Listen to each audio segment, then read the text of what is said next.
Acá en Perfiles de hoy vamos a hablar con una compañera de ruta de todos los días. María Victoria Bordas es periodista, comunicadora, locutora, actriz, militante activa de los derechos humanos y también del feminismo. Así que en segundos vamos a estar hablando con ella sobre, sobre estos tiempos, sobre lo que está pensando, del rol de la mujer, sobre la paridad de género, sobre el aborto, que es un tema en plena discusión hoy en la Argentina, donde se convocan a especialistas de distintos niveles, de la medicina, la actuación, la comunicación, cómo se está planteando este tema hoy en día en nuestro país. Enseguida con Victoria Bordas aquí en Perfiles de Época. Hola Vicky, ¿qué tal? ¿Cómo va, Guille? ¿Cómo andas? Buenas, ¿Bien? muy bien, muy Bueno, bien, muy bien. como siempre en este programa, un poco, digamos, de la historia de tu militancia. En parte tiene que ver con lo familiar, ¿no? En parte tiene que ver con lo familiar. Tengo una historia familiar vinculada a la militancia política y a mujeres muy activas en espacios públicos y en roles sociales, más ajustados a década de 70, 80, aunque sí de una familia muy matriarcal, donde las mujeres hemos sido formadas y los hombres de la familia han sido formadas en una equidad y con una perspectiva de género casi así en la segunda ola de feminismo, sin ponerle la palabra específicamente en ese momento, porque bueno, fue más tarde y que identifiqué que eso tenía que ver con el feminismo. Hay una militancia política que obviamente tiene un vaso de comunicación intenso, que es la militancia de los derechos humanos con los derechos de la mujer, obviamente. No la posibilidad de armarse, de decir, de crear debate, de generarse la pregunta. Familiarmente nosotros tenemos muchos espacios donde debatimos lo que leemos y lo que nos va pasando en función de eso. Mi familia, de hecho, hoy con los debates sobre feminismo, machismo, micromachismo, patriarcado, la posibilidad de la interrupción voluntaria del embarazo, también sigue siendo un espacio de mucho debate, donde hombres y mujeres nos sentamos de distintas edades con los elementos que tenga cada uno. Por más que ya lo contaste alguna vez, bueno, tuviste tu mamá detenida, tu tía. Sí, mi familia eran militantes, una parte militante de Montoneros y los otros eran militantes estudiantiles, integraban la UES, la Unión de Estudiantes Secundarios, y bueno, y a nosotros la dictadura nos significó justamente pasado el 76, a partir de julio, que excepto 4 integrantes de la familia, el resto estuvieron todos detenidos y hubo 2 clandestinos. De hecho, una tía que en la última entrevista no sabíamos qué había pasado, bueno, la novedad fue que el año pasado logramos recuperar sus restos y para nosotros haber identificado el cuerpo de mi tía Elsa en una fosa común y lograr cerrar ese círculo fue también una ceremonia de dolor y de justicia que uno siente que después de 40 años lo tiene, ¿no? Claro. Y es difícil el tiempo de espera, ¿no? Y siempre vuelve el tema, ¿no? Deja huellas. Es que es parte de la identidad, Guille, esto de plantear de que el pasado queda allá y es pasado y hay que ir por otros carriles, es casi como un engaño, es casi como espejitos de colores, porque en realidad uno nace, crece, es educado dentro de una familia que tiene determinada identidad o determinada forma de hacer las cosas, y cuando esa identidad está atravesada por el dolor, por un genocidio, por las torturas, eso pasa a ser parte de la narrativa y de la identidad de uno. Yo no conozco otra familia que no haya sido una familia que empezó a hacer duelos, que empezó a buscar familiares. No conozco otra familia, es la identidad de mi familia. Y hoy, por ejemplo, la hija de Elsa, hoy por hoy, recién teniendo el año pasado un certificado de defunción, puede, por ejemplo, hacer de sus bienes en un trámite sucesorio. Claro. Algo tan simple como eso para las personas quedan truncados. Y entonces uno va como elaborando y armando de distinta manera. Es distinta, no es ni mejor, ni más gloriosa, ni más heroica. Mi familia no tiene una lectura, tiene una lectura de aprendizaje en función de eso, y creo que eso es lo maravilloso y las herramientas que nos dio a nosotros, ¿no? Llevas con orgullo ese pañuelo verde, ¿no? Llevo con mucho orgullo el pañuelo verde. Y esta sí es mi militancia, Sí. no la que uno ha aprendido en la mesa desde pequeño. ¿Y qué te parece? ¿Qué cambió en el mundo para que hoy, digamos, este pañuelo esté en escena? ¿Qué ha cambiado en el mundo? ¿Qué te parece? Que las mujeres somos insistentes como hormiguitas. ¿Sí? O si se quiere, sí, o si se quiere como termitas ahí más yendo y rompiendo esa gran estructura que durante milenios nos ha propuesto estereotipos. Hablamos el 8 de marzo del Día de la Mujer en el marco de un grupo de mujeres obreras que pedían mínimos derechos como trabajadoras, a no ser tratadas casi como chanchos, si se quiere. Sí. Y entonces uno dice, bueno, era un grupo de unas cientos de mujeres que estaban reclamando una cuestión mínima, y no fue hace tanto. Si uno hace una línea histórica, sí, no fue hace tanto que las mujeres empezamos a entender que ese modelo que nos estaban proponiendo no era ni justo ni igualitario y que nos llevábamos siempre la peor parte. Sí, ahora... Nos llevamos, ¿no? La peor parte. Era casi como una, digamos, una sumisión cultural, vos decías, decir, bueno. O el hecho de rebeldía fue un puñado y después muchas se animaron a decir... Y bueno, es que necesariamente tiene que haber alguna que tome alguna... Con el aborto pasa eso. Sí. Bueno, ahora en el marco de los debates, por ejemplo, una de las primeras que abrió esta jornada de debate que se están dando en Comisión de Diputados fue Muriel Santana. Claro. Muriel Santana hace un año, cuando ella contó en Twitter que ella había abortado y que estaba a favor de la legalización del aborto, fue maltratada, acribillada y puesta en un lugar de asesina serial, que hoy por hoy, de hecho hoy muchas abrieron diciendo que habían abortado, las mujeres, ¿no?, que están a favor de la despenalización. Sí, después vamos a hablar específicamente de este tema, que me parece muy, muy interesante. No, pero lo traigo a colación, lo traigo a colación porque me parece interesante esto de cuando sucede en muchas instancias, cuando una, dos, tres, cinco mujeres se animan a decir, pasó con la violencia de género, pasa con la violencia de género, pasa con los femicidios, pasa con el reclamo de cuotas alimentarias en el caso de paternidades ausentes. Cuando hay un vocablo muy bonito que se puso ahora bien sobre la mesa también, que es la sororidad. Cuando se está de la hermandad y de que las mujeres empezamos a sentirnos acompañadas y que hay alguien que otra mujer nos acompaña, comienza a verse. Yo creo que es lo que pasa, que ha comenzado a pasar con un montón de cosas.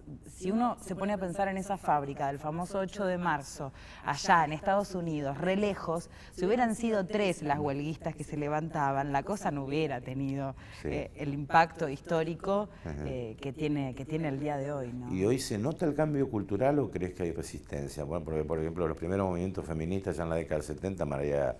Bueno, Bember, la cineasta, bueno, sin embargo, ellos, por ejemplo, programas sexistas o cine o cómicos o televisiva, es decir, hoy en día no podrían ser producidos por la televisión. No, claramente no. Sí, siempre hay resistencia, pero por suerte siempre hay también mucha empatía y mucho acompañamiento y mucha hermandad en eso. Entonces, es interesante los procesos que se dan, pensándolo, lo charlábamos en muchas oportunidades en la emisora, pensando en contenidos que en otro momento eran aplaudidos y festejados, hoy por hoy son justamente tachados de irrespetuosos, de machistas, de patriarcales, de sexistas. Yo creo que está cambiando por el solo hecho de que uno se pregunta... los hombres y las mujeres nos preguntan, ¿esto no será sexista? ¿Esto no será? Entonces, y eso ya es un cambio, que exista la pregunta y la desnaturalización de algunas cosas implica que ya hay un cambio, y es un cambio a paradigma importantísimo. Y claro, por ejemplo, hay gente en su momento intocable, como Olmedo, por ejemplo, o cómo se revitalizó el tema de Monzón, un giro cultural hacia la figura de quien era ídolo del boxeo, ¿no? Exactamente, por ejemplo. Que nadie toca el ídolo del boxeo. No, está bien, ¿no? Pero hoy cuestionamos hasta un monumento, ¿no?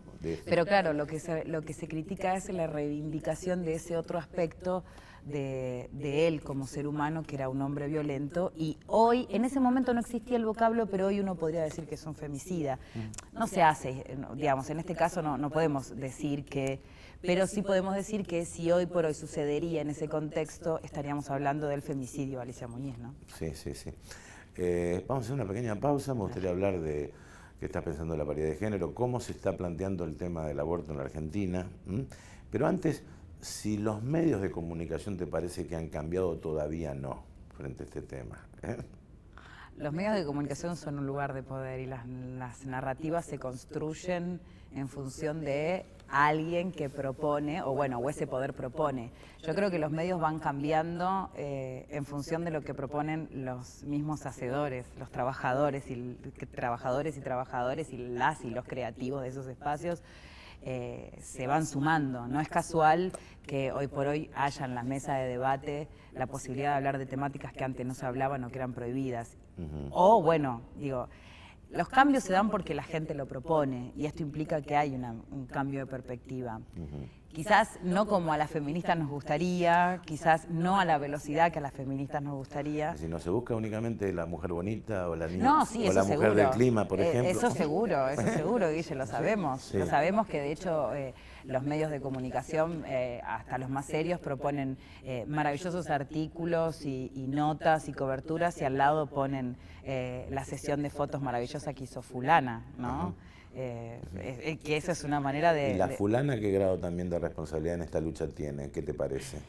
Y esa fulana, por ejemplo. Es que es complejo ahí, porque si uno está dentro de un sistema inmerso donde a vos te enseñan que ese es tu rol y tu lugar en el mundo, es complejo, es complejo. A mí no me sale plantear a estas mujeres, yo les preguntaría qué harían si podrían hacer otra cosa. ¿No? Si les hubieran propuesto que la belleza no era un valor o que tener un buen cuerpo no era un valor, porque eso es lo que se está discutiendo, que también se discute con la legalización del aborto. Mirá cómo todo llega a Roma, porque tiene que ver con el cuerpo y la mercantilización del cuerpo de la mujer y cuando la mujer no puede hacer uso de su propio cuerpo o hacer soberanía de ese cuerpo, ¿no? Entonces ahí es donde si a ella le hubieran propuesto quizás que tenía otras posibilidades y no que esa era la posibilidad, me parece que la cosa hubiera sido distinta. Bueno, enseguida regresamos con Vicky Bordas en esta interesante charla.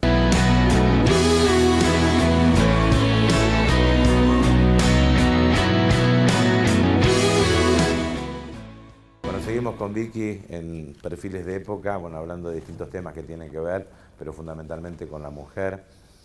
¿Algún día imaginaste que el tema del aborto iba a estar sobre la mesa de discusión en la Argentina o no? No imaginé nunca poder estar con el pañuelo enfrente de una cámara. El pañuelo verde enfrente de una... No, la verdad que hubo un momento, un contexto histórico que fue entre el 2013 y el 2012, el 2013 con el matrimonio igualitario, que uno sentía que era posible en ese contexto que ingresara, que se aprobara, y después que pasó, en ese momento del kirchnerismo, fue como un ondazo donde dijimos, bueno, esto no pasa más, no pasa más, porque de hecho es un debate que se da en el mundo, que se da hace décadas en el mundo, y que nosotros, en función de las leyes muy ayornadas que tenemos en la República Argentina, es casi una contradicción que no lo tengamos hace un tiempo ya, ¿no? Aprobado el aborto, la despenalización y la legalización del aborto. Entonces, era como sentir que había pasado el tren en ese momento. Entonces, bueno, podremos discutir, podremos decirlo, y uno sentía que, bueno, que quizás no llegara, por suerte, y a mucha puja de todos los espacios que hemos creado las mujeres en todos los lugares posibles. Hubo, bueno, un gobierno que atajó la pelota y dijo, vamos a discutirlo a esto. ¿Y feminismo es literalmente sinónimo de estar a favor de la despenalización del aborto o no? El feminismo sostiene que las mujeres podemos decidir sobre nosotras propias, sobre nosotros, sobre nuestro cuerpo, que somos autónomas, que podemos gozar de nuestra sexualidad, que podemos hacer uso de un montón de decisiones propias sin que alguien nos nos diga qué hacer, y es casi como una contradicción no estar a favor de la despenalización. Ahora es un tema para vos de salud pública, de libertad individual de la mujer, es un tema de materia penal, ¿es todo eso? Es todo eso. ¿Es todo eso? Es todo eso, es todo eso. De hecho, es interesantísimo cómo ahora en el debate de comisiones se van planteando, o cómo cada representante va planteando la problemática. Es un hecho de que las mujeres podamos decidir primero sobre nuestro cuerpo y vivir nuestra sexualidad de manera libre, y que un embarazo no sea una penitencia, ¿no? Porque sucede mucho esto, ¿no? Esto, bueno, si no te cuidaste, jodete, ¿no? Aparece esta lectura. Y es una reivindicación a que nosotras podamos disfrutar de nuestra sexualidad sin que se nos pene por eso, sin que esté dentro. No hay una perspectiva de igualdad en lo que tiene que ver hasta con el Código Penal, Guille, porque se nos sanciona a nosotras, ¿no? Por justamente ingresar o aplicarnos una práctica o hacer una práctica que está por fuera de lo que se considera lo que se considera legal, cuando en realidad, por ejemplo, la sexualidad es un disfrute de a dos, no de a una, entonces se pena el disfrute de la mujer en ese caso, no el disfrute del hombre. Y de ahí, desde un lugar íntimo, y si querés vamos a todo lo otro, lo que implica salud pública, lo que implica tener números reales sobre cuántos son las mujeres que se lo practican, que sea con seguridad, que sea acompañando. Y ojo, porque el aborto es el último paso de lo que proponen. Hay 8 proyectos, los 8 proyectos contemplan lo mismo. Antes de eso tiene que haber educación sexual, tiene que haber anticoncepción, tiene que haber equipos interdisciplinarios que acompañen en el proceso de decisión a esa mujer.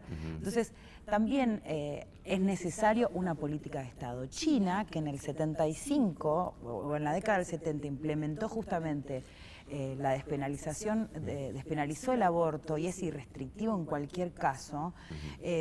El planteo es justamente por la superpoblación que tenía China. Ahí me corro, pero digo... un tema demográfico el de China, digamos. Vos me lo preguntás si es una cuestión de salud. Yo te digo, bien. bueno, China dijo, sí, es una cuestión de salud, ¿no? No entramos más acá. Entonces, aquí solamente se puede tener un hijo, despenalizamos todo, y el Estado ingresa a cubrir aquello que ese pueblo necesita. En este caso, nosotros sabemos que las cifras negras aproximadas son que 500.000 mujeres que abortan al año. Entonces, ¿por qué no va a ser una política de Estado para poder acompañar, cubrir, establecer redes de contención a esas mujeres? ¿Habría menos abortos en Argentina o sería más cuidada la salud de la mujer?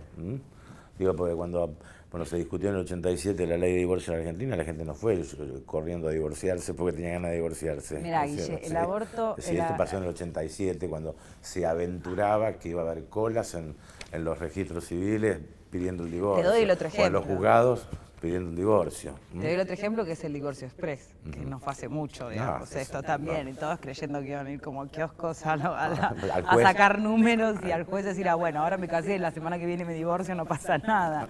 Y no es así. No creo que en términos numéricos haya más abortos, porque en realidad es una cosa que nos atraviesa tan desde el útero, que es muy complejo, es una decisión muy compleja para tomar. Entonces, aquella mujer que lo decide por X razones, Y es una pregunta que en ese momento todas las mujeres, teniendo compañero o compañera al lado, nos preguntamos si queremos o no queremos. Es una decisión re difícil. Aquella persona, aquella mujer que decide que no va a tolerar el proceso, que va a tener mucha culpa, no lo va a hacer. Y no lo va a hacer ahora penado o mañana despenalizado. Claro. No Creo que semánticamente también por allí están los ejes cambiados, ¿no? Porque uno dice pro aborto y en realidad nadie es pro aborto o pro esto o en contra. Creo que por allí aquellos que están en favor de la despenalización dicen yo estoy en contra del aborto y en contra de la penalización. Claro. Sería una simplificación de la idea. Sí, también sucede eso. Claudia Piñero en un momento hizo referencia a la apropiación de las palabras, y cómo es muy complejo esto también, porque el sector que está en contra de la legalización habla de que está a favor de la vida y se propone por obviedad, ¿no? Por contraposición, como si los que estamos a favor de la legalización estuviéramos en contra de la vida.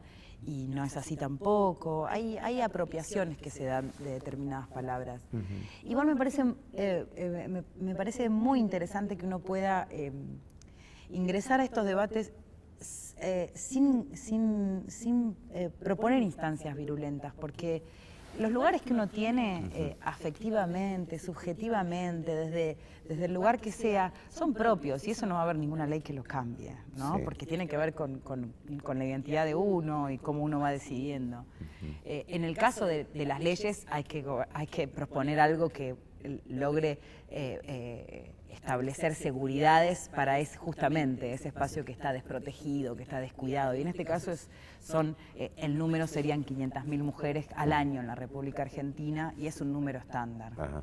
¿Qué pensás de aquello? Porque esto obviamente quedó en manos yo diría manos exclusivas del Congreso de la Nación, incluso del Ejecutivo se dijo que cualquiera sea la decisión, esto no va a ser modificado ni vetado. Pero frente a los que, plantean, yo voy a votar de acuerdo a mi conciencia, de acuerdo a mi convicción personal o religiosa. ¿Estás de acuerdo con eso o no? No, creo que no. No, creo que no, porque si no, con esa lectura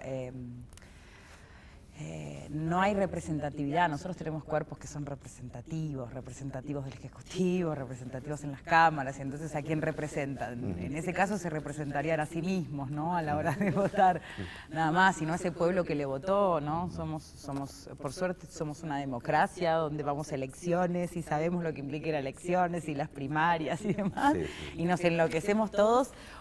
Y nos agotamos. Todo ese proceso no puede ir a un balde por una decisión personal que de hecho ni siquiera muchas veces permite el debate o escuchar al otro lado. Implica directamente la anulación de a quien se está representando. No, es muy complejo ese lugar. Se rompería ese contrato. Se rompe el lazo, el contrato que uno hace. El contrato social, es decir, tienen que asumir la responsabilidad por el sí o por el no. Yo creo que se rompe porque representan a alguien, no se representan a sí mismos, por más que vaya en contra. Me quiero acordar, Mario Sebastián hizo referencia... El doctor Sebastián. El doctor Sebastián hizo referencia al caso de Francia, cuando despenalizó Francia, que justamente el Papa le hizo el reclamo al presidente francés en ese momento, dijo, yo tengo que, más allá de que yo sea católico, yo tengo que hacer una ley que cubra, que sea de cobertura y de bien para la República, para mi República. Después lo que yo opine queda de mi casa para adentro, entonces...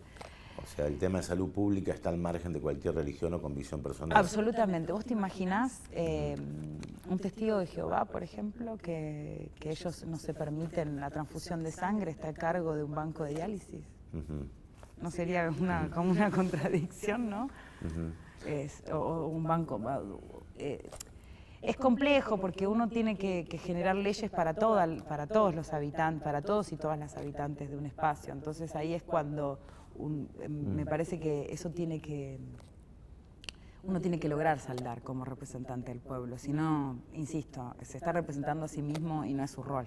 Bueno, vi que es cierto que las mujeres de Santa Fe se han juntado, digamos, están activando la militancia feminista, ¿o no? ¿Sí? Santa Fe tiene un montón de espacios, Santa Fe tiene un montón de espacios. Sí, también hace poco armamos un grupo de periodistas con perspectiva de género, periodistas feministas, que eso también nos aúna, nos permite entre nosotras contarnos qué es lo que nos va pasando, ver de qué manera abordar determinadas temáticas. Son las maneras que te decía de las formas de justamente encontrarnos y poder, aunque sea, salvar las penas. Bueno, muchísimas gracias por haber estado aquí. Gracias. Una recomendación simplemente antes de irme, Biblias que son maravillosas, lectura, Luciana Pecker, es maravillosa esta mujer periodista con perspectiva de género, una de las mujeres que ha sido parte de las 12, página 12, una de las asesoras de periodismo en género, igual que Mariana Carvajal, ¿no? Dos mujeres maravillosas del periodismo de la República Argentina. La revolución de las mujeres no era solo una pastilla, acá hace referencia a todos estos temas, desde soberanía del cuerpo hasta violencia con perspectiva de género, y si querés otro día hablamos de la diferencia y la brecha salarial, pero me parece que es otro tema. Y la paridad de género también. Nos quedó fuera la paridad de género. Bueno, muchísimas gracias con Vicky Bordas hoy en Perfiles de Época.